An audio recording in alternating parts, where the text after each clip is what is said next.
시청하시기 전에 좋아요, 구독, 그리고 알림 설정까지 해주신다면 저희가 영상을 제작하는데 정말 큰 도움이 될 것 같습니다. 안녕하세요. 교통사고 전문로펌 윤앤리의 대표 변호사 윤태중입니다. 어느덧 입춘이 지나고 이제 큰 추위는 다 간 것 같습니다. 어서 빨리 이제 이 모든 상황들이 나아져서 이제 따뜻한 봄이 왔으면 좋겠습니다. 오늘은 저희가 진행한 사건을 통하여 절단 장애에 대해서 말씀드리고자 합니다. 이 사건은 아침 7시 30분경 학생들이 등교하는 길에 발생한 사고입니다. 먼저 사고 영상 같이 보시겠습니다. 영상이 조금씩 끊기는 점을 감안하시고 봐주셨으면 합니다.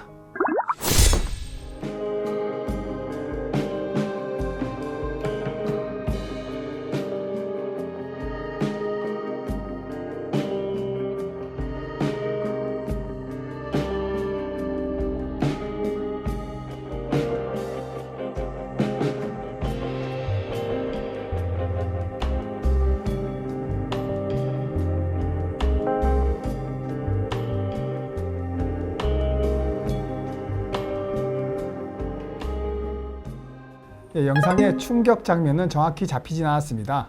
피해자는 차와 부딪힌 후 넘어졌고 차 왼쪽 앞바퀴가 피해자의 발등을 역과하고 말았습니다. 사고로 인해서 피해자의 발가락은 4개가 절단되었으며 남은 한 개 역시 개방성 탈구가 발생했으며 발등 신전건이 파열되는 중상해를 입었습니다. 피해자는 예술고등학교를 다니며 현대무용을 전공한 학생이었는데요. 발가락 절단으로 인하여 더 이상 현대무용을 할 수 없는 안타까운 상황에 직면했습니다. 사고가 일어난 지 약 10개월이 지난 후 피해 학생과 피해 학생의 부모님은 저희 윤앤리를 방문해서 사건을 의뢰하게 되었습니다. 저희 윤앤리는 법원에 소장을 제출하면서 피해 학생의 상태를 정확하게 확인하기 위해서 신체 감정을 신청하였습니다. 이 사건에서 가장 중요한 신체 감정 과목은 발가락 절단 장애를 다룰 수 있는 정형외과였는데요. 신체 감정의로부터 받은 회신서를 같이 살펴보겠습니다. 감정의사는 우측 족지 절단 부분은 맥브라이드 장애평가표에 따라 제1족지, 즉 엄지 절단에 대해서는 5-1 항목을 적용하여 14%라고 평가하였습니다. 문제는 별다른 이유 없이 14%의 70%, 즉 9.8%로 장애율을 감산한 것인데요. 이어서 2, 3, 5 족지 절단에 대해서는 5-2 항목을 적용하여 절단된 세 족지 모두 각각 9%씩 장애를 정했습니다. 이 수치를 가지고 중복장애를 계산하면 약 38%에 가까운 장애율이 나오는데 이에 대해서도 감정의사는 별다른 설시 없이 중족과 족근 관절의 절단 장애를 초과한다면서 21.5%를 적용합니다. 저희 윤앤리는 이 감정서를 그대로 적용하는 것은 부당하다고 판단했습니다.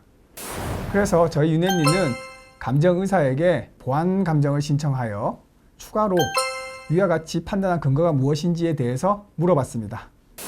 감정 보완 신청서에서 여러 가지 질문을 하였지만 가장 중요하게 질문하였던 것이 제1족지의 장애율을 14%에서 9.8%로 감산한 이유가 무엇인지, 또한 그 맥브라이드 장애평가표에 중족 그리고 족근 관절의 절단 항목이 없음에도 불구하고 무엇을 근거로 21.5%를 책정하였는지를 물어보았습니다. 약 한 달 뒤에 감정의사는 저희의 이런 질문들에 대해서 답변을 보내왔습니다. 여기까지 시청해 주셨으면 지금부터가 더욱 중요한 내용이니 끝까지 시청해 주시기를 부탁드립니다. 신체 감정의가 보내온 답변을 정리하면 다음과 같습니다. 감정의는 제1족지 장애율을 14%에서 9.8%로 감산한 근거는 보험사에서 발간한 맥브라이드 장애평가 방법 가이드에 따른 것이다 라는 언급을 합니다. 또한 전체 중복 장애율을 21.5%로 적용한 이유는 대한의학회에서 발간한 장애평가 기준에 따라 맥브라이드 하태절단 장애율인 43%의 절반을 적용하였다고 밝히는데요. 저희 윤앤리는 감정의가 판단의 근거로 사용한 맥브라이드 장애평가 방법 가이드의 신뢰성에 의문을 제기하였습니다. 왜냐하면 이 저서를 편찬한 위원들 중 일부는 보험회사 및 공제조합에 의해 고용된 간호사들로 이루어져 있었으며 자문위원 중 일부는 보험회사 및 공제조합의 자문의사들이거나 손해보험협회의 자문의사들이었기 때문에 의학적 관점에 있어서 공정성과 투명성을 담보하기 어렵다는 판단 때문이었습니다.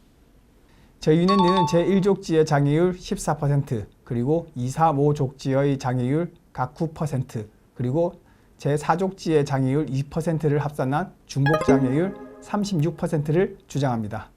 이에 대해서 보험사 대리인은 저희 윤앤리가 주장한 36%의 절반도 못 미치는 장애율인 16%의 장애율을 이제 적용해야 된다고 반론을 합니다. 워낙 그 주장의 차이가 커서 조정이나 화해 등을 통한 해결이 어려웠으며 재판부의 판단을 받아야 했습니다. 1심 재판부는 신체 감정의 판단을 받아들이며 윤앤리가 주장한 36%와 보험사가 제시한 16%의 중간 정도인 21.5%의 장애율을 적용한 판결을 내립니다. 얼핏 보면 1심 재판부는 감정의 판단을 받아들였기 때문에 합리적이라고 생각될 수 있지만 저희 윤앤리는 감정의 판단이 잘못되었다는 것을 알고 있었기 때문에 의뢰인을 설득하여 항소를 하게 됩니다.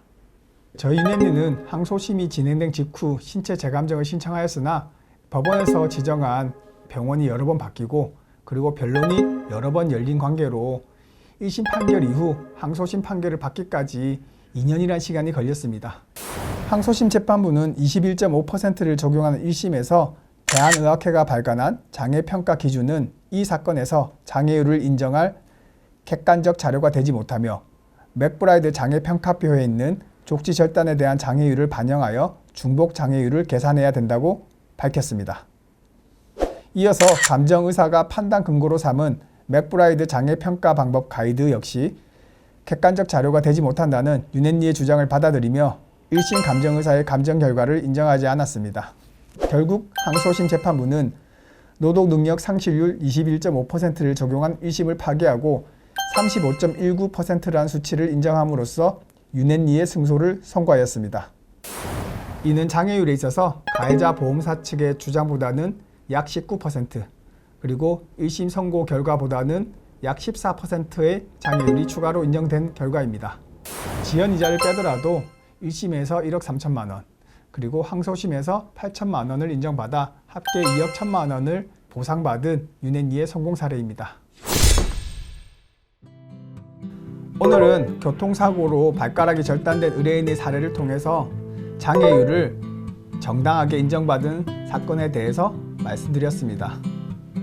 가해자 보험사는 물론이고 신체 감정을 하는 의사, 그리고 재판부의 판단까지 교통사고 피해자들이 제대로 된 손해배상을 받기 위해서는 넘어야 할 산들이 많습니다. 그렇기 때문에 경험과 전문성으로 무장된 전문가의 조력이 매우 중요합니다. 지금까지 교통사고 전문업범 윤앤리의 대표 변호사 윤태중이었습니다. 시청해 주셔서 고맙습니다.